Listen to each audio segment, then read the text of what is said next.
के सीर सागर मुँह आवे। कबीर कहते हैं जिस कुएं में समुद्र का धारा आ रही है, इस कुएं में समुद्र से धारा आ रही है, प्रवाहित हो रही है, वो कुआं कैसे सूख सकता है। हमारा जो हमारे जैसे लोगों को जब कबीर देखते हैं इतने परेशान, इतने चिंतित, मुंह लटके हुए, दुखी, दीनहीन, रूखे सूखे, कोई हरियाली नहीं, कोई खुशी नहीं, कोई आनंद का अतिरेक नहीं, इतने बुझे बुझाए लोगों को देखते हैं, रूखे सूखे लोगों को देखते हैं, तो कबीर कहते हैं ये आदमी जिसमें परमात्मा परम आनंद की धारा प्रवाहित हो रही है, ये आनंदित क्यों नहीं है, ये रूखा सूखा क्यों, ये बुझा बुझा क्यों है। कूपा का नीर किणी विद सूखे सीर सागर मुँह, उस सागर से इसका नाता जुड़ा हुआ है, उस सागर से इसका धारा प्रवाहित हो रही है, और ये आदमी रूखा सूखा क्यों है। कहते हैं गुरा सा बिना कौन प्रेम जल पावे, गुरु बिना प्रेम नहीं मिलता, और प्रेम के बिना आनंद नहीं। जब तक हम प्रेम में नहीं डूबेंगे तब तक आनंद शांति नहीं हो सकती। कबीर कहते हैं ढाई आकर प्रेम का पढ़े सुपंडित होय, पोती पढ़ पढ़ जुग मुआ पंडित भया न कोई। कहते हैं कि ये किताबों को, इन शास्त्रों को पढ़ पढ़ के खूब मर गए, परंतु कोई ऐसा नहीं हो सका, कोई ज्ञानी नहीं हो सकता, कोई आनंदित नहीं हुआ। इनसे तो उल्टे दुखी हो रहे हैं लोग।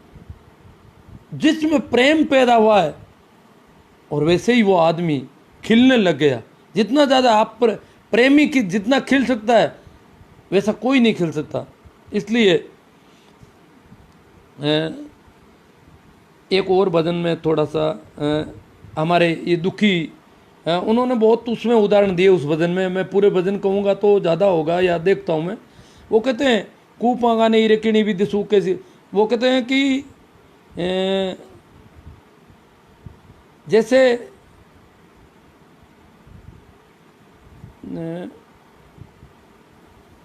कूपांगा नहीं रेकिणी विद सूखे सीर सागर मुआवे, गुरा बिना कौन पल भेद। छोड़ो ये भजन भी याद नहीं आ रहा है ना।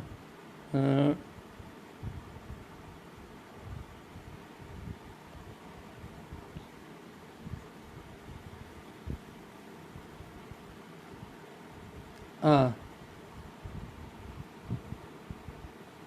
और बस ना, वो कहते हैं कि जो फूल में भंवरा जो है बंद होकर के रह जाता है, भंवरा जो है फूल में इस प्रकार अपने आप को बंद कर लेता है। भंवर वासना लेवे हो जावे लीन, मगन मन माही जरा छोड़ नहीं जावे, गुरा सा बिना कौन प्रेम जल पावे, कूपा का नीर किणी विद सूके सीर सागर मुँह आवे। जिस प्रकार फूल में भंवरा लीन हो जाता है उसको छोड़ता नहीं है। सतगुरु मेरा भंवर स्वरूपी, सतगुरु मेरा भंवर स्वरूपी होय भंवर उड़ जावे, सतगुरु मेरा भंवर स्वरूपी, चलो सतगुरु मेरा चंदन स्वरूपी, मेरे सतगुरु तो चंदन की तरह है। सतगुरु मेरा चंदन स्वरूपी, और चंदन सरप लिपटावे, और जो सांप जो है चंदन पर लिपट जाता है, परंतु वो चंदन में इतना मस्त हो जाता है चंदन की खुशबू से कि अगर कोई चंदन को काटता है तो भी वो फुफकार नहीं करता, वो चंदन के साथ कट जाता है, कटने को तैयार होता था परंतु वो फुंकार करना बंद करता था। जो सांप है इतना जहरीला है, उसका जहर भी शांत हो जाता है। सतगुरु इस प्रकार चंदन की तरह सतगुरु की सुगंध होती है कि वो कितना भी अगर क्रोधी स्वभाव का व्यक्ति है वो भी शांत हो जाता है। सतगुरु का ऐसा प्रभाव है। तो वो भजन में थोड़ा बोले, आगे दूसरा लेता हूँ। मान की जमारो बीरा एड़ो काई खोवे केसर रुल रही गारा में। कबीर कहते हैं कि मनुष्य ये दुखी क्यों है, परेशान क्यों है, आनंदित क्यों नहीं है। ये तो केसर स्वरूप ही है। जैसे केसर एक पंखुड़ी होती है फूल की, और कहते हैं कि केसर की पंखुड़ी अगर थोड़ी सी पंखुड़ियाँ खीर में डाल दी जाए तो पूरी खीर में उसकी सुगंध हो जाती है। पूरी मिठाई में उसकी सुगंध हो जाती है और उसका रंग भी आ जाता है। हम जो बाज़ार में केसर लाते हैं वो ज़्यादातर नकली बहुत ज़्यादा आती है, अगर असली केसर जो है वो बहुत कीमती होती है। तो कबीर कहते हैं कि मेरे सदगुरु जो है मनुष्य का तन, जो मनुष्य जो है केसर स्वरूप ही है, मनुष्य केसर के बराबर है। और एक केसर को जो गारा, गीला गारा कीचड़, कीचड़ में अगर डाल दें तो केसर का कोई महत्व नहीं रह जाता है। कीचड़ में केसर अपनी सुगंध भूल जाती है, केसर की सुगंध कोई काम नहीं कर पाती। तो के मान की जमारो बीरा एड़ो काई खोवे आ केसर रुल रही गारा में, मनुष्य जो है केसर के बराबर है और केसर जो है कीचड़ में फंस गया। केसर अगर कीचड़ में फंस जाए तो फिर केसर की सुगंध का कोई वैल्यू नहीं रहती। मनुष्य को हीरा जन्म बताया संतों ने, हीरा के बराबर है। अवतार बताया, मनुष्य जन्म अवतार है, कोई अवतार नहीं अलग, अलग से कोई अवतार नहीं। हम कहते थे वो तो अवतार हो गए, हम क्या करें, नहीं। उन्होंने कहा कि मनुष्य नाम मात्र मनुष्य अवतार है, ये तो केसर स्वरूप ही है, ये तो हर एक के पल्ले लाल है, इसके हर एक के अंदर कस्तूरी की है, कस्तूरी कुंडल बसे, इस प्रकार की हालत मनुष्य की है। हर मनुष्य संपदाशाली है, हर मनुष्य आनंदित हो सकता है, ये हर मनुष्य की गुणवत्ता है। तो वो कहते हैं कि मान की जमारो बीरा एड़ो काई खोवे आके सर रुल रही गारा में। और वो कहते हैं तेरी स्थिति मनुष्य ऐसी हो गई है जिस प्रकार भैंस की हो जाती है। भैंस पदमणि ने हार पहरायो, भैंस जो होती है उसको हीरों का हार, हीरों से जड़ा हुआ हार पहना दे, फिर भी वो जाकर के कीचड़ में बैठती है। भैंस, कबीर कहते हैं भैंस पदमणि ने हार पहरायो बा काई जाने पेरण हारा में। भैंस हार के बारे में जानते नहीं, इसको कैसे रखना चाहिए। जिस प्रकार महारानी को पता होता है कि हार को कैसे रखा जाता है, परंतु भैंस को क्या पता। अगर भैंस के गले में हार डाल दें तो भैंस को तो हार का कोई पता नहीं, वो तो हार को वैसे ही समझती है जैसे जूती टांग दी जाती है उसके भैंस में, कई बार गले में जूती के बराबर समझती है वो तो कहते हैं कि पैर नहीं जाने राख नहीं जाने जाए बेटी गीला गारा में, वो कीचड़ में बैठ जाती है। और कीचड़ में भी इस प्रकार लथपथ होने लगती है, चारों ओर कीचड़ का स्वाद लेती है भैंस, और पूरे तन को, बदन को कीचड़ से सन्ना लेती है। और अगर कई जगह खाली रह जाए तो अपनी पूंछ से चारों तरफ बुर्श के रूप में काम लेती है, पूरा कीचड़ से पोत देती है अपने आप को। तो कबीर कहते हैं कि ये मनुष्य, तो तेरी हालत उस भैंस के बराबर है जो हीरों के हार को कीचड़ में खराब कर देती है।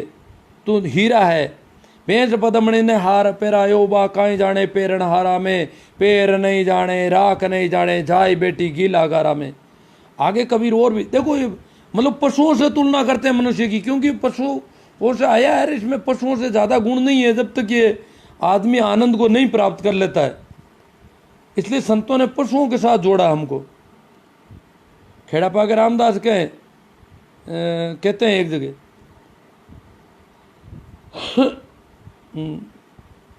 नहीं, चलो इसमें आगे कहते हैं कबीर, कांच का मेल में कुतिया बेटाई अरबा काए जाने मेला में। ये मनुष्य तेरी हालत उस कुतिया के बराबर है जिसको कांच के मेल में बिठा दिया जाए, तो कांच के मेल में उसको कुत्ते ही कुत्ते दिखाई देंगे चारों ओर, और वो भौंकने लगेगी।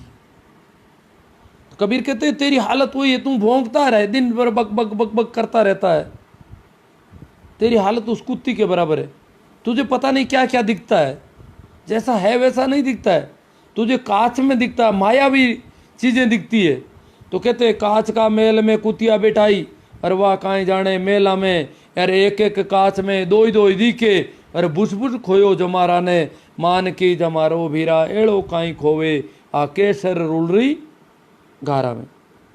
तो इसी प्रकार एक भजन में कबीर कहते हैं, जब मैं भूला रे भाई मेरा सतगुरु जुगत लकाई, क्रिया क्रम आचार में छाड़ा छाड़ा तीर्थ नहाना। कबीर कहते हैं मैंने क्रिया कर्म छोड़ दिए, सब आचार आचरण के नियम, सोमवार को क्या करना, मंगलवार को क्या करना, सुबह कितने बजे उठना, क्या करना, नहाना धोना, तिलक चोटी, पता नहीं क्या क्या है, मैंने वो सब छोड़ दिया। क्रिया कर्म आचार में छाड़ा छाड़ा तीर्थ नाना, मैंने तीर्थ नाना छोड़ दिया। कबीर गंगा के किनारे पैदा हुए। काशी भारत का प्रमुख तीर्थ स्थान है, तो कबीर कभी गंगा नहीं गए नहाने के लिए। दुनिया दूर दूर से लोग गंगा नहाने के लिए आते, पर कबीर कभी नहीं गए। कबीर और रैदास उसी नगरी में से पैदा हुए जहाँ गंगा बहती है। और वो कहते हैं क्रिया कर्म आज, और वो बहुत क्रिया कर्म चलते हैं। गंगा के कर्म कांड प्रधान, भारत में सबसे ज़्यादा अगर कहीं कर्म कांड होते हैं तो वो है काशी, त्रिलोक से न्यारी। तो यहाँ तो सारे पाखंड का गढ़ था वहाँ पर, और वहीं कबीर पैदा होते हैं। देखो बड़ी प्रकृति की कृपा, अस्तित्व चाहता है कि जहाँ ज़्यादा अंधेरा है, घना अंधेरा, वहाँ कोई दिया जले। इतना गहरा अंधकार, इतने कर्मकांड, इतने रोज तरह तरह के क्रिया कर्म आचरण के नियम, वहाँ कबीर खड़े होते हैं। और वो कहते हैं दूर दूर से लोग वहाँ आ रहे हैं, और कबीर कहते हैं मैं तो नहीं करता ही। क्रिया कर्म आचार में छाड़ा छाड़ा तीर्थ नाना, अरे सगरी दुनिया भई सयानी, मैं ही एक बोराना। पूरी दुनिया समझदार बनी हुई है। आज 11 है, आज अमाउस है, आज वो है, आज ये है, ये गाय है, ये कवेंस है, ये काली कुत्ती है, ये वो है, पता नहीं। कबूतर को दाना देना है तो बाकी वाले जानवरों को क्या दाना नहीं खाना चाहिए उसको। तो तरह तरह के जो नाटकबाजी है वो सारी लोग, सब लोग सयाने, सब लोग समझदार हैं। पर कबीर कहते हैं सगरी दुनिया भई सयानी, मैं ही एक बोरान, मैं एक पागल हूँ। कबीर कहते हैं बहुत समझदार बन गए, सयाने बन गए लोग, मैं एक पागल आदमी बचा हूँ, और कोई पागल नहीं यहाँ पर। ना मैं जानूँ सेवा बंदगी, ना मैं पौंप चढ़ाई, मैं सेवा और बंदगी नहीं जानता। ये सेवा सुबह शाम, सेवा आरती भोग वो टोट के, बंदगी करना, रोज नियमानुसार जाना करना, तो ये नियम के बंधन मैं नहीं जानता। ना मैं जानूँ सेवा बंदगी, ना मैं घंटे बजाई, और ना मैं वो घंटे बजाना जानता हूँ रोज रोज जाकर के। लोग दिन भर घंटे बजाते फिरते थे इधर उधर। ना मैं मूर्त धरी सिंहासन, ना मैं पौंप चढ़ाई, न मैंने कोई मूर्त को विराजमान किया है, कहीं पर जमाया है, स्थापित किया है, और न मैं उस पर जाकर के फूल चढ़ाता हूँ पत्थरों पर। मैं पत्थरों पर फूल चढ़ाने वालों में से नहीं हूँ। कबीर कहते मैं भी पहले ऐसा ही था, ऐसी बात नहीं है, ये तो सदगुरु की कृपा हुई। उन्होंने मुझे राम नाम का मंत्र दिया, और वो राम नाम के सुमरन से मेरे चेतना के द्वार खुल गए। मुझे पता लगा कि ये तो मामला गड़बड़ है, ये पाखंड और अंधविश्वास का पता मुझे नहीं चलता। अगर मुझे कोई सिखाता तो भी नहीं चलता, परंतु जैसे जैसे मैंने राम नाम का स्मरण शुरू किया, और एकदम से मेरे अंदर से जो पैदा हुआ अनुभूत सत्य जो गूंजा मेरे अंदर से, तभी कबीर कहते हैं सत्य, सत्य नाम, सत्य का नाम, नाम सुमिरन। तो कबीर कहते हैं पहले मैं क्या था, पीछे लागा जाए था मैं लोक वेद के साथी। जो लोग जिस प्रकार के जो कर रहे थे काम, वही मैं कर रहा था। पहले तो मैं ही यूं ही फिर रहा था, कभी मंदिर जाता, कभी ये उपवास छोटे मोटे टोट के सारे कर रहा था। परंतु पीछे लागे जाए था मैं लोक वेद के साथ, आगे थे सदगुरु मिला दीपक दिया हाथ। आगे थे मुझे सदगुरु मिल गए। इसका मतलब हो सकता है कबीर भी गंगा के किनारे पर गए होंगे सुबह सुबह जल्दी उठ के, और वहाँ वो कोई कर रहे होंगे क्रियाक्रम, वहाँ अंधेरे में रामानंद का पैर उन पे पड़ता है, और वो बोलते हैं क्या कर रहे हो यहाँ पर, राम का नाम बोलो, बोलो राम। सुमरन का मंत्र दे दिया, और कबीर को नाम मिल गया। तो के पीछे लागा जाए था मैं लोक वेद के साथी, आगे थे गुरुदेव मिला दीपक दिया हाथी। मुझे दिया दे दिया, हाथ में दिया दे दिया। अब मैं क्या, अब मुझे क्या चाहिए, अब मैं कौन से शास्त्र पढ़ूं। शास्त्रों के खिलाफ बोलते हैं कबीर, कहते हैं पोथी पढ़ पढ़ जुग मुआ। ये शास्त्र पढ़ पढ़ कर बहुत सारे लोग मर गए, इनसे कुछ नहीं। प्रेम जो मुझे मिला, जो प्रेम का अनुभव हुआ, वो इस दिए की वजह से हुआ जो दीपक मुझे सदगुरु ने दिया है। भक्ति भजन हरि नाम है दूजा दुख अपार।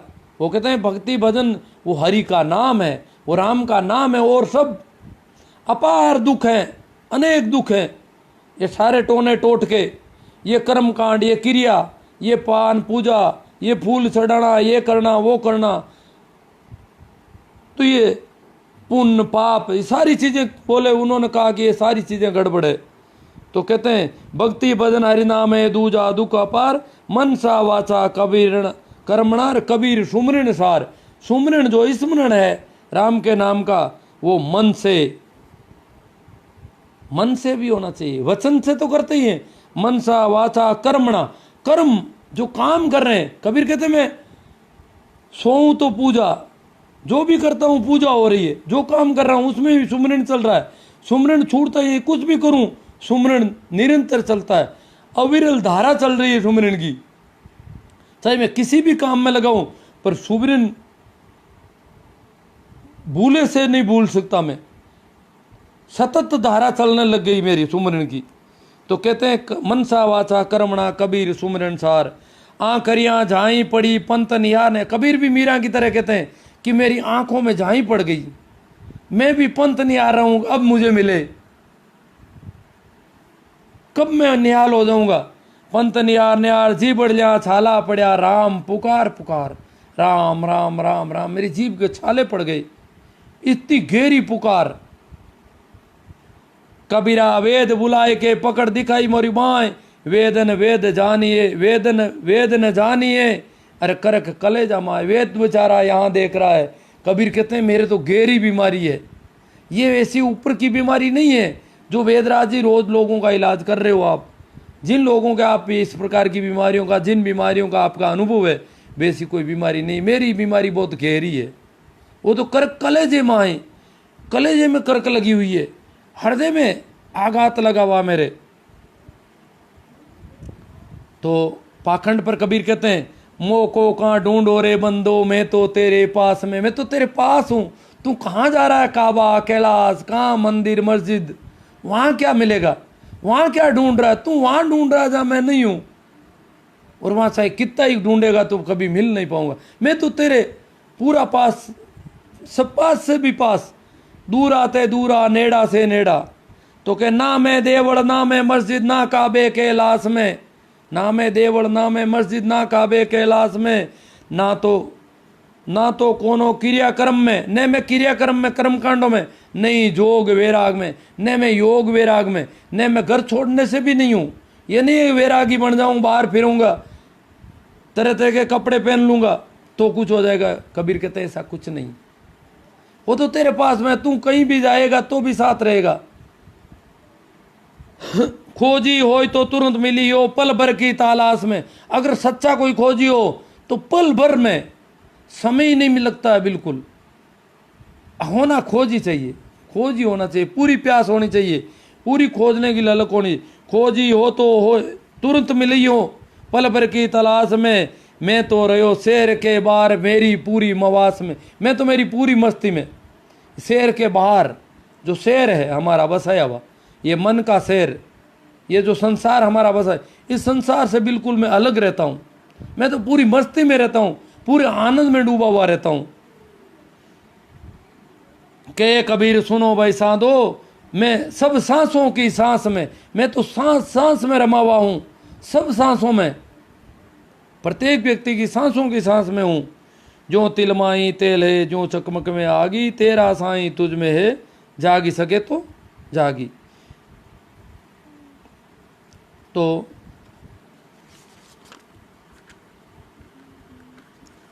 वेद के सरगुण के आगे निर्गुण का विश्राम। हाँ, कबीर के बाबत लोगों ने बहुत ज्यादा, एक तो देखो भक्ति जो आंदोलन है बहुत बड़ी क्रांति है। महावीर और बुद्ध के बाद में इस देश में पाखंड ने इतनी जड़ें गहरी जमा ली, और उस पूरे लंबे चौड़े इतिहास में 2000 साल बाद में कबीर आते हैं। तो पहला आंदोलन है, बहुत बड़ा आंदोलन इस देश में पाखंड और अंधविश्वास के खिलाफ। इसको लोग भक्ति काल कह करके और अंधभक्ति में साबित करना चाहते हैं, वैसा नहीं है, ये आंदोलन है। भक्ति आंदोलन के नाम से इतिहास में इसको जाना जाता है। तो वेद के सरगुण के आगे निर्गुण का विश्राम। कुछ लोग कबीर को कहते हैं वो तो निर्गुण भक्ति थी उसकी, वो तो मूर्ति को नहीं मानता था। नहीं, कबीर कहते हैं वेद और शास्त्र जो कह रहे हैं कि सरगुण के आगे निर्गुण जो है विश्राम हो जाता है, रुक जाता है। सरगुण निर्गुण तजू सुहागिण देख सभी को निज धाम। कबीर ने कहते हैं सरगुण और निर्गुण दोनों को छोड़ो, तो सुहागिण हो गई, तेरे पिया मिल गया, पीऊ मिल गया तो सुहागिण हो जाती है। तो सुहागिन को सरगुण और निर्गुण दोनों को छोड़ना चाहिए। देख सभी निज धाम में, खुद के धाम में, अंदर जो धाम है, खुद का मंदिर है, उसमें देखना है। तो दुख सुख वहाँ कछु नहीं व्यापे, दर्शन आठों जामे। वहाँ न दुख है न सुख है, आठों ही आम दर्शन है उसके। तो दर्शन का मतलब सरगुण भी हो गया फिर इसका मतलब। तो जैसे कबीर कहते हैं ना एक भजन में कि जो तिल माही तेल है त्यों नहीं, हाँ के तो तिल कोरा भला के ले वो तेल कढ़ाई, अध बिचली कूलर भूरी मारी एली आदो ना दिन सू जाए। या तो बिल्कुल कोरा साफ सुथरा व्यक्ति हो, वो अगर मंदिर भी जाता है तो कोई बात नहीं, मस्जिद भी जाता है, तीर्थ भी जाता है, जा सकता है, बिल्कुल उसके नियत में कोई लोभ नहीं, कोई भय नहीं, बड़ी मस्ती में बड़े आनंद में जाता है। एक खेल होता था उसके लिए कोई मना नहीं, परंतु वो कोरा तिल है, उसमें बेईमानी नहीं है। के तो तिल कोरा भला के ले वो तेल कढ़ाए, या फिर तेल हो अध बिचली कूलर। हमारे जैसे लोगों के लिए कबीर ने मंदिर मस्जिद और इन सारे पाखंडों के खिलाफ ये बातें की, जबकि उन्होंने मीरा को मना नहीं किया। मीरा कबीर के ही गुरु भाई रैदास की शिष्या थी। तो अब काफ़ी बातें आ गई है मित्रों की जरिए। भाई मुन्ना कंवर जी कहते हैं मलूक दास, 4 दाग से सतगुरु जा रे अजरो अमर शरीर, मलूक दास सलूक कहते खोजो खसम कबीर।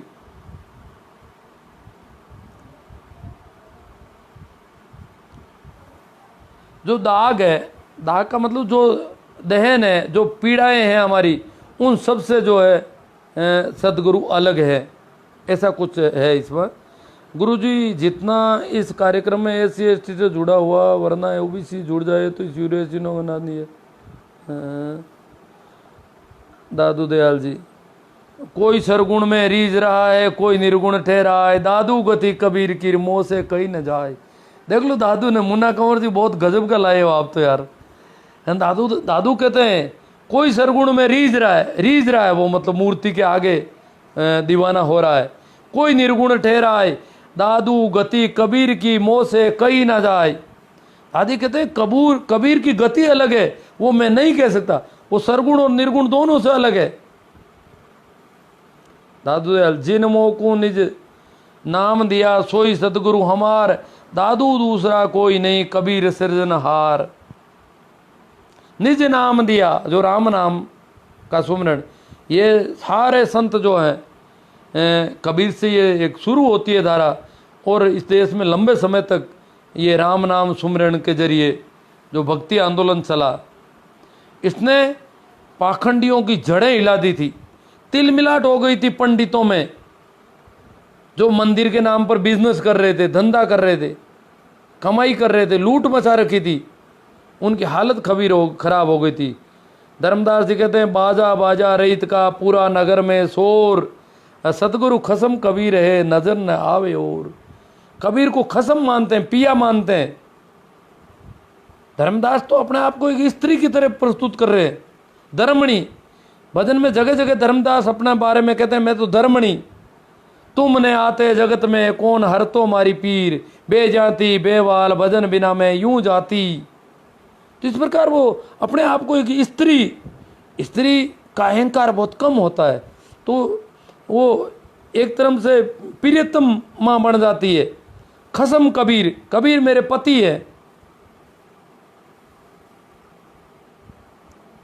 सूरदास जी कहते कोटिन ही पैगंबर भय कोटिन गो सिकतूब, कोटिन ही अवतार भय कबीर एक का एक। संत दास जी, द्वापर अंत में राधेपति, त्रेता में रघुवीर, नरसिंह पहला सुमरता सो सत शब्द कबीर। गोरखनाथ नो नाथ 84 सिद्ध इनका अनद ज्ञान अविचल ज्ञान कबीर का ये गति बिरला जान। तो सभी संतों ने कबीर के बाबत कई बातें कही है। नाभादास कहते हैं वाणी अरबों खरब है ग्रंथ कोटि हजार। कबीर की वाणी कबीर के बराबर कोई नहीं बोला, कहते हैं इतने ज़्यादा बोल गए कबीर कि वाणी अरबों खरब है ग्रंथ कोटि हजार, करता पुरुष कबीरे नाभे किया विचार। नाभादास ने कहा है कि एक पुरुष कबीर हुए हैं, और नाभे कहते हैं वो उनकी वाणी है सारी। साहेब कबीर समृत आदि अंत सर्वकाल, ज्ञान गम्या से दे दिया कह कबीर दयाल रे दास दयाल। रामानंद का बढ़िया कबीरा रया जूत्या क्यों पाया है, कहवे तो हाड़ी है बावरा और नहीं बेल पराया है। अब मैं ज़्यादा तो इनको अर्थ तो जानता नहीं होता।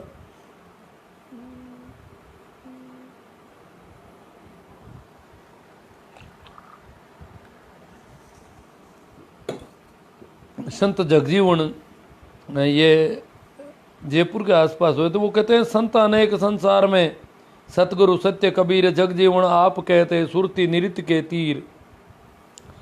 सुखरामदास जी बिराई के आत्म में परमात्म दर्शे परमात्म में झाई, झाई में पर जाई दर्शे लखे कबीरा साई।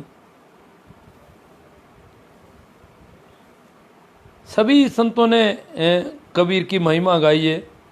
गुरु बिना कौन प्रेम जल पावे। बीरा राजस्थानी जी मैं तो ये भजन भूल ही गया, ठीक ढंग से बोल ही नहीं पाया।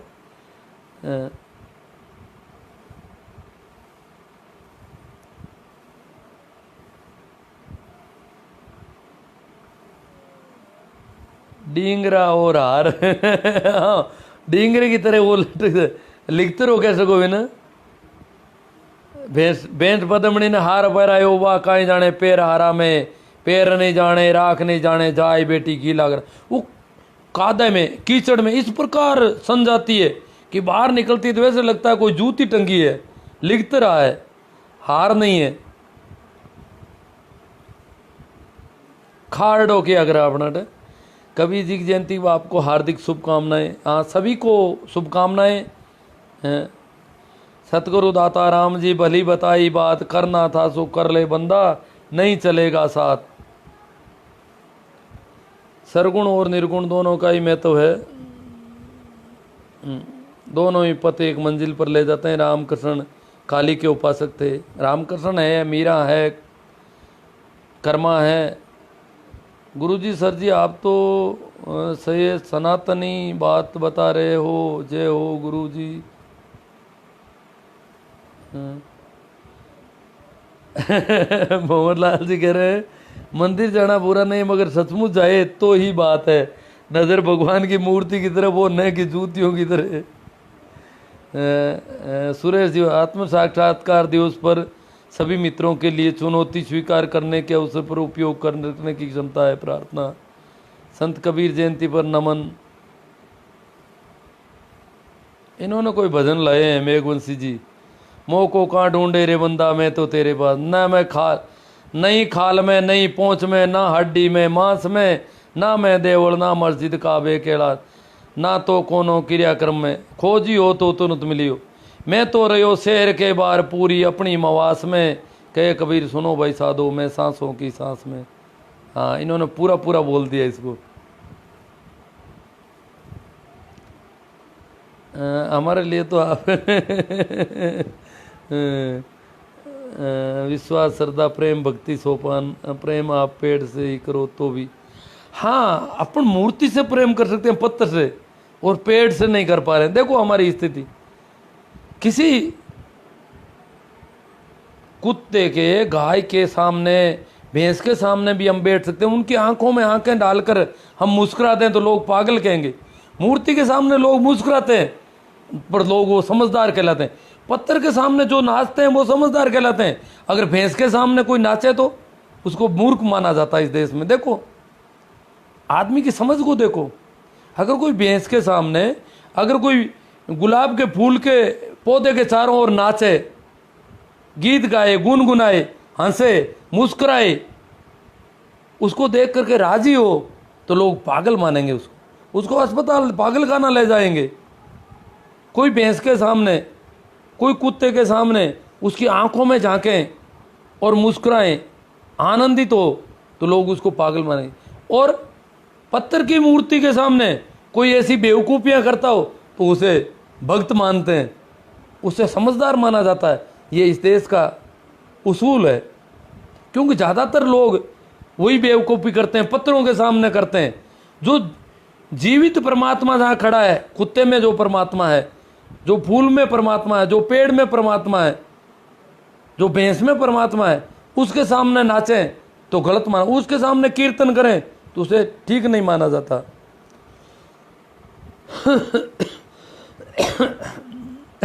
बहुत लाज करने के ते तो आ बताओ आप काहे करन से को ठीक है ना।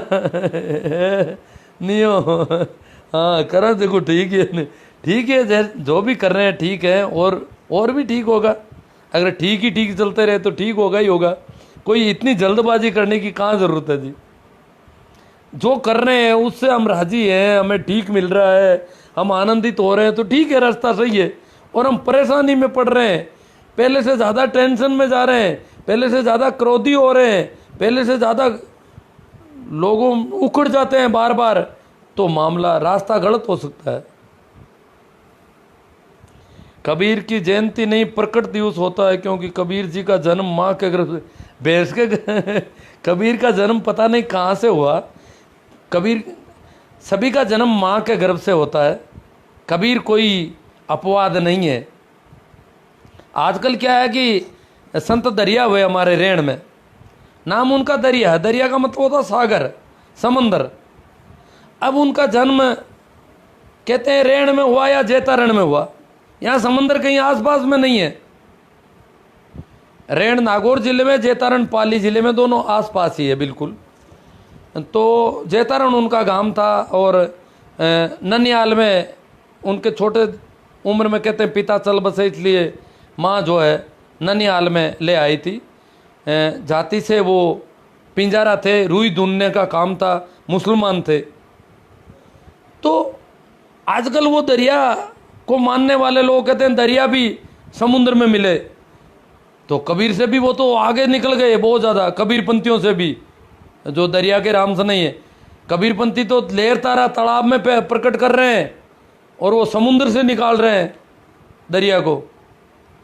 वो कहते हैं दरिया भी नहीं जन्मे। इसका मतलब हम जन्म, राजू राम काला ने जन्म ले लिया, ये गलती कर ली।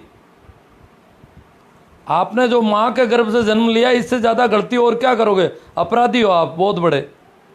और आप तो अब माँ के गर्भ से जन्म ले लिया, इसका मतलब आपको राम नाम कर ही नहीं सकते। राम राम कैसे करोगे? क्योंकि उसमें प्रकट होना ज़रूरी था।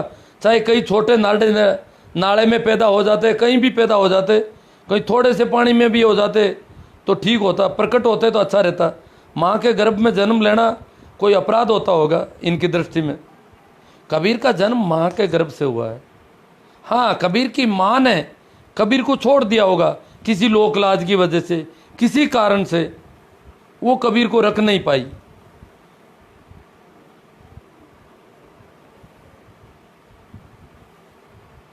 परंतु कबीरपंथियों को ये बड़ी गड़बड़ लगती है बात, उनको चिढ़ होती है ऐसी बात कहते हैं।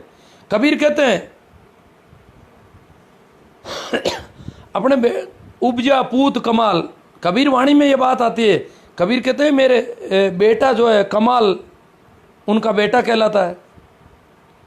लोई के संबंध में बानन गणन समारण सोई, कहे कबीर सुने सोई लोई, कहे कबीर सुन है लोई, ए लोई सुन तू। कबीर क्या कह रहे हैं तुझे? सुन है लोई, बानन गणन समारण सोई। वही भानन वाला है, वही गढ़ने वाला है, वही बनाने वाला है, वही मिटाने वाला है। परमात्मा के संबंध में लोई से जो चर्चा कर रहे हैं कबीर, तो कबीर की पत्नी लोई है। अब लोग कहते हैं कबीर तो कंवारे थे, तो कंवारे होना ज़्यादा ठीक रहता है क्या? क्योंकि ये ज़्यादातर साधु बनते हैं आजकल, ज़्यादातर कंवारे ज़्यादा बनते हैं लोग। तो वो सोचते हैं जो शादी कर लेते हैं वो गड़बड़ हो जाते हैं। और कबीर का तो अपना कुनबा था, अपना परिवार था। कबीर का भी जन्म, कबीर कोई अपवाद नहीं है जन्म के मामले में। हाँ, मुकेश कुंवर जी क्या कह रहे हैं, कबीर जी खुद भगवान थे, उन्होंने जन्म नहीं लिया अवतरण हुआ है। कबीर तो कहते हैं मानुष तन अवतार है, प्रत्येक मनुष्य अवतार है, कोई गट खाली नहीं है, सब गट मेरे साइया खाली गट नहीं कोई। और कबीर ने कभी नहीं कहा कि मैंने जन्म नहीं लिया। ये बेवकूफ़ी कबीर पंथी करते हैं। कबीर वाणी में कहीं कबीर कह देते कि मैं अलग हूं, तुम मेरी बराबरी नहीं कर सकोगे। उन्होंने तो कहा प्रत्येक मनुष्य अवतार है। अरे तुम सुमरण करो तो सही। कबीर ने आह्वान किया है कि जब मुझे मिल सकता है तो तुम्हें क्यों नहीं मिलेगा। सब गट मेरे साइया खाली गट नहीं कोई। हर गट में मेरा साई है, मेरा परमात्मा हर गट में है, हर व्यक्ति के पास है। मानुष तन अवतार है, मनुष्य मात्र अवतार है। वो कहते हैं हीरा जन्म बताया मनुष्य को। और ये कबीरपंथी कितनी बेवकूफियां कर रहे हैं कबीर के नाम पर। मुकेश कुमार जी आप कबीरपंथी है मुझे लगता है। अवतरण हुआ मतलब प्रकट हुए, 120 वर्ष के प्रकट शरीर लेटर, क्या पता क्या क्या कहना चाहते हैं ये लोग। कबीर ने तो नहीं कहा कभी वाणी में कि मैं तो प्रकट हुआ हूं भाई। धर्मीदास तू तेरी मां के पेट से जन्मा है, तेरा कुछ नहीं सुधार होने वाला है। पहले किसी नाले में से किसी नदी में से निकल गया, प्रकट हो। कबीर ने धर्मीदास को उठाया पूरी तरह से, कहा मिलेगा तुझे आराम से। हाथ पकड़ के खड़ा किया है गरीबदास को, धर्मदास को, कई लोगों को कबीर ने हाथ पकड़ के खड़ा किया है। कबीर ने यह नहीं कहा कि मैं तो अवतार हूं, मेरा तो अवतरण हुआ, मैं प्रकट हुआ हूं, तुम क्या जानो, तुम या मेरे पास क्यों आते हो। कबीर ने कभी नहीं कहा। गीता जी, सीता जी, पता नहीं क्या क्या है ये तत्वदर्शी। इस पर देखो, क्या देखूं साहब, इस गीता जी को देखूं। गीता कर कबीर तो शास्त्र बात ही नहीं करते शास्त्रों की तो बात ही नहीं करना चाहते वो, मैं क्यों करूं। सुरेश जी नमन प्रणाम श्री चरणों में। अब ये मुकेश कुमार जी ने कुछ फेसबुक पोस्टें दी है, पर ये तो मैं अभी नहीं देख पाऊंगा ना, इसके लाइव के जरिए टाइम में नहीं देखा जा सकता। मौलिक अनुभव बताओ पवनलाल जी का। आप क्या संदेश देना चाहोगे। मैं तो कबीर का संदेश ही आपके सामने रख रहा हूं मेरी तरफ से, क्योंकि मैं कोई पहुंचा हुआ पुरुष नहीं हूं, इसलिए मैं कोई संदेश देना का अधिकारी नहीं हूं। परंतु जो कबीर कह रहे हैं उसकी मैं कुछ गवाही देता हूं। मैं कुछ ये मानता हूं कि कबीर ने जो बातें कही है वो एकदम सही है, क्योंकि उसका कुछ अनुभव मैंने पाया है। जो अनुभव पाया है उसकी वजह से कह रहा हूं मैं। बाकी मेरा कबीर से कोई प्रेम नहीं हो सकता, मेरे अनुभव की वजह से इन लोगों से ज़्यादा प्रेम हो रहा है, अन्यथा होता नहीं। ओम गोटवाल जी क्या कह रहे हैं, संत कबीर साहिब की जन्म जयंती, महान क्रांतिकारी विचारक संत को कोटि कोटि प्रणाम। माटी से आया है मानव फिर माटी में मिलेगा, घिस घिस साबुत तन को धोया मन को कर दिया मैला। वाह भाई वाह, क्या बात है। जो मन का साबुन मेल उतरना बहुत ज़रूरी है। ये जब तक पेट में पत्थर रहेंगे। नेमी जी सोमड़वाल कहते हैं भारत में ही हुए हैं या पूरे विश्व में पाखंडी हुए हैं। भारत का क्या है कि आध्यात्म सबसे पुराना है, पुरानी सभ्यता, इसलिए पाखंड की जड़ें ज़्यादा गहरी है यहाँ पर। बाकी पाखंड सभी जगह हुए हैं।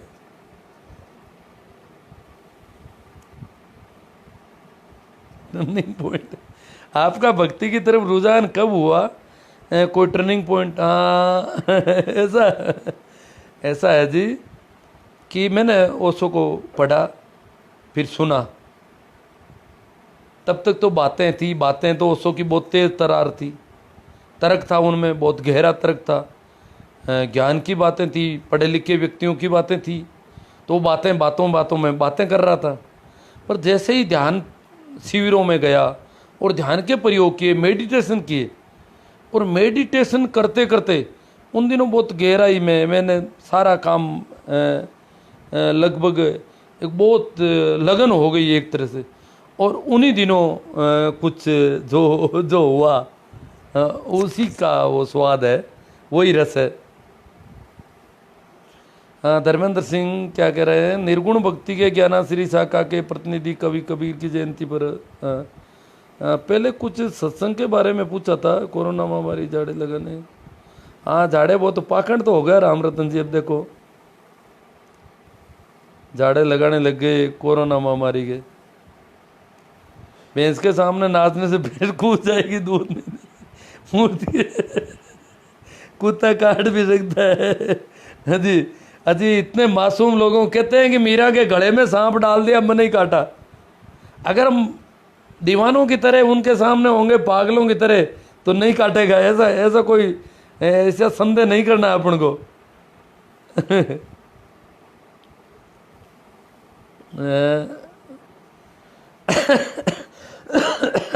भैंस के सामने नाचने से भैंस कूदेगी या नहीं कूदेगी, परंतु घर वाले भर्ती करवाने के लिए ले जाएंगे हॉस्पिटल कि पागल हो गया है। हाँ, दरिया नदी को भी कहते हैं, समुद्र को भी कहते हैं। गुजराती में समुद्र को भी दरिया कहते हैं। वैसे हिंदी में दरिया नदी को कहते हैं, दरियाव समुद्र को कहते हैं। और संत दरिया को दरियाव महाराज भी कहते हैं, दरिया भी कहते हैं। और गुजराती में जो है समुद्र को भी दरिया कहते हैं।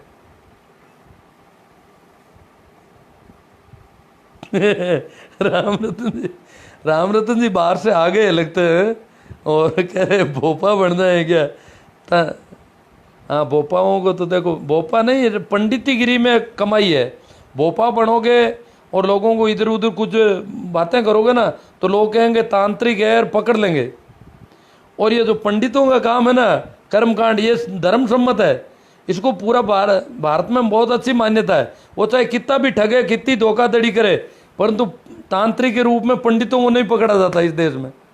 उल्टा पंडितों की जो चिंता कर रही है सारी सरकार है, इस देश की जो राजनेता है वो बड़े पंडितों के पक्ष में है। पंडित, मुल्ला, मौलवी, वैसा कोई धंधा पोप पादरियों वाला कोई कर लो।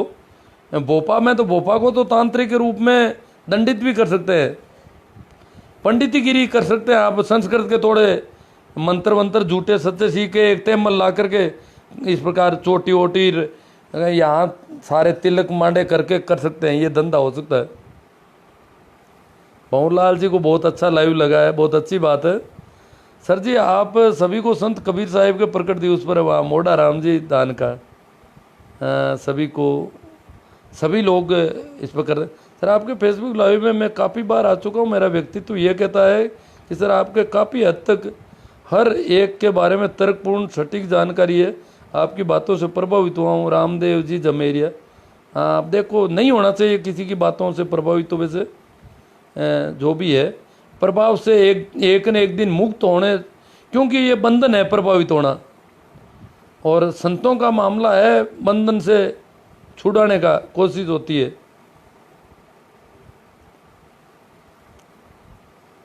तो पहले कुछ कमेंट दिखाई भी दिए थे, अब कहीं गायब हो गए हैं।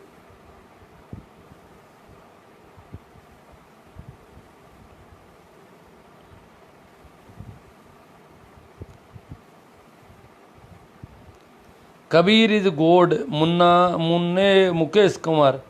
हाँ, कबीर भगवत्ता है, भगवान है। मीरा भी भगवान है, सभी भगवान है। जिन्होंने अपने अनुभव में पा लिया वो सभी भगवान है।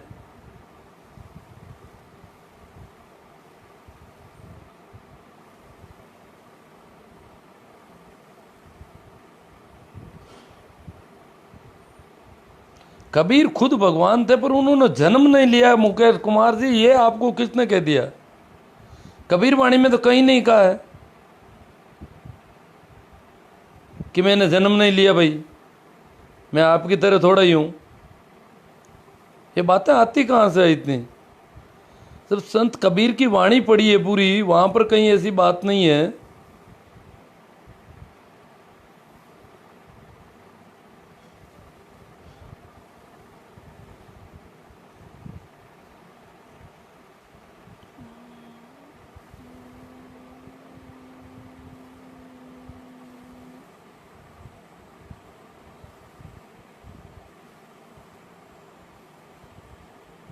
प्रभु सिंह जी कहते हैं भैंसा महिषासुर है। आप देखो, आप तो असुर, तो किसी को भी असुर कह सकते हो। लोग तो महिषासुर की पूजा कर रहे हैं। आपने भैंसा को बदनाम कर रखा है ना।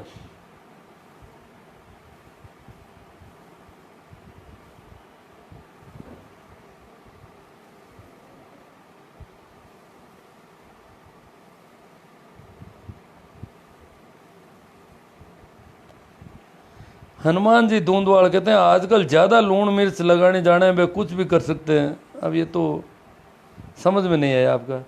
वीरेंद्र जी गोयल, पाखंड और अंधविश्वास समय के साथ क्यों बढ़ रहे हैं? पाखंड और अंधविश्वास सदैव रहे हैं इस ज़मीन पर। संतों ने बहुत बोला है इसके खिलाफ। कबीर ने अगर इतना पाखंड और अंधविश्वास के खिलाफ बोला है तो शायद आज से भी ज़्यादा पाखंड और अंधविश्वास था उस समय। अभी तो कम हो रहा है। ग्लोबलाइजेशन जैसे जैसे हो रहा है, जैसे जैसे विज्ञान का प्रभाव हो रहा है, वैसे वैसे कम हो रहा है। धर्मेंद्र सिंह कहते हैं सज्जन से सज्जन मिले होवे दो दो हाथ, गधा से गधा मिले खावे दो दो लात। सर कभी घोटन की तरफ आना हो तो सेवा का मौका अवश्य दें। हाँ देखते हैं, आना तो होता है, सुनता कम हूँ, मिल तो लेंगे हम अपन। परमात्मा की ओर से कबीर का इशारा था। आप परमात्मा को जान गए या जानने के कितने करीब है? सतीश जी पटेल, ठीक ठीक है। हम तो राह के राही है, चल रहे हैं। जितना भी जाना है वो काफ़ी आनंदित करने वाला है, काफ़ी मस्ती मिली है और मिलता रहेगा। और ये तो अथाह है, सदैव पूरा नहीं होता कभी। और परम मस्ती में मैं नहीं हूँ, क्योंकि उसमें तो कहते हैं कि कभी मस्ती आगे पीछे भी नहीं होती है, ऐसी मस्ती है। जैसे मीरा कहती है ना, छकी फिरूं दिन राती, दिन और रात मस्ती उतरती नहीं है। किसी भी परिस्थिति में उसकी मन स्थिति पर कोई प्रभाव नहीं पड़ सकता, तब आदमी पूरा होता है। तो ठीक है मित्रों, शायद अपने कमेंट पर सब पर बातें हो गई। और कबीर साहब की जयंती है और हम पाखंड और अंधविश्वास से कितना अलग हो सकते हैं। आज कबीर को, अगर कबीर की जयंती पर अपन कबीर को याद करते हैं तो होना ये चाहिए कि हम पाखंड और अंधविश्वास से अपने आप को दूर हटाएं। हम उन ये जो धंधे वाले लोग हैं, बिजनेस वाले हैं, मुल्ले हैं, मौलवी है, पोप है, पादरी है, ये पंडे हैं, इनके चक्कर में हम आते हैं। इन बेवकूफ़ों के ये हमको ठग के ले जाते हैं, हमारे साथ धोखाधड़ी कर लेते हैं हजार तरह की। कबीर की जयंती हमारे लिए बहुत बड़ा संदेश है कि कबीर जैसे लोग यहाँ हुए और इस धरती पर आज पाखंड और अंधविश्वास चल रहा है। पढ़े लिखे लोगों के साथ सबसे ज़्यादा इनके तिरुपति में बाल काट लिए जाते हैं बेचारों के। तिरुपति में इनको बहुत ज़्यादा सोना और चांदी चढ़ाना पड़ रहा है। ये हालत है इस देश में। कबीर के इलाके में जहाँ कबीर हो जाते हैं, जहाँ बुद्ध हो जाते हैं, जहाँ महावीर हो जाते हैं, जहाँ रैदास होते हैं, मीरा, दरिया, दादू, बहुत लंबी चौड़ी, मलूक, पलटू, चरणदास, रामदास, श्रृंखला लंबी चौड़ी संतों की, गोरख, पतंजलि, वहाँ पर इतना पाखंड और अंधविश्वास।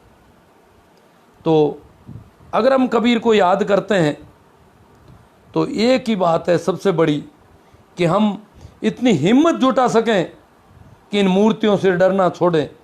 इन मूर्तियों के सामने भिकमंगों की तरह खड़े नहीं हों, इनसे कोई अपेक्षाएं नहीं पाल लें। इन मंदिरों में, इन मस्जिदों में कुछ हो सकता है, ये सारी चीज़ें हमें छूटनी चाहिए। हम इसके लिए हम भी राम नाम सुमरण या किसी सदगुरु की तलाश में जाएं। एक बहुत बड़ी बात है गुरु के मामले में, संतों ने गुरु की बहुत महिमा गाई है।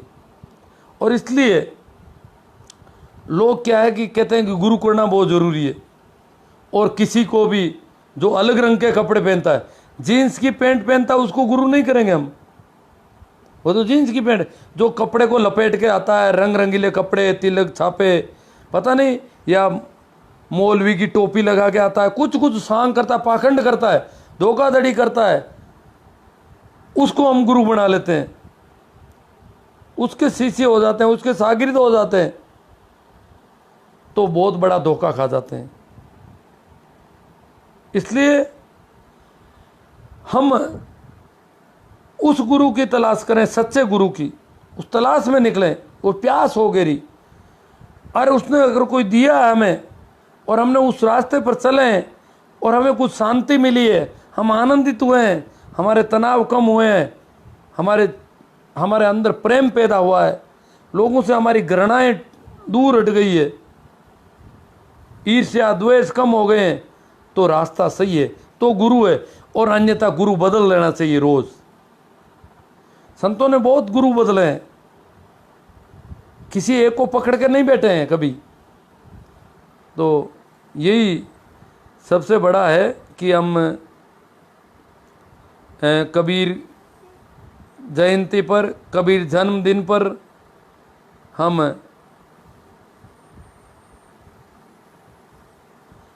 ये ऐसा एक संकल्प ले सकें,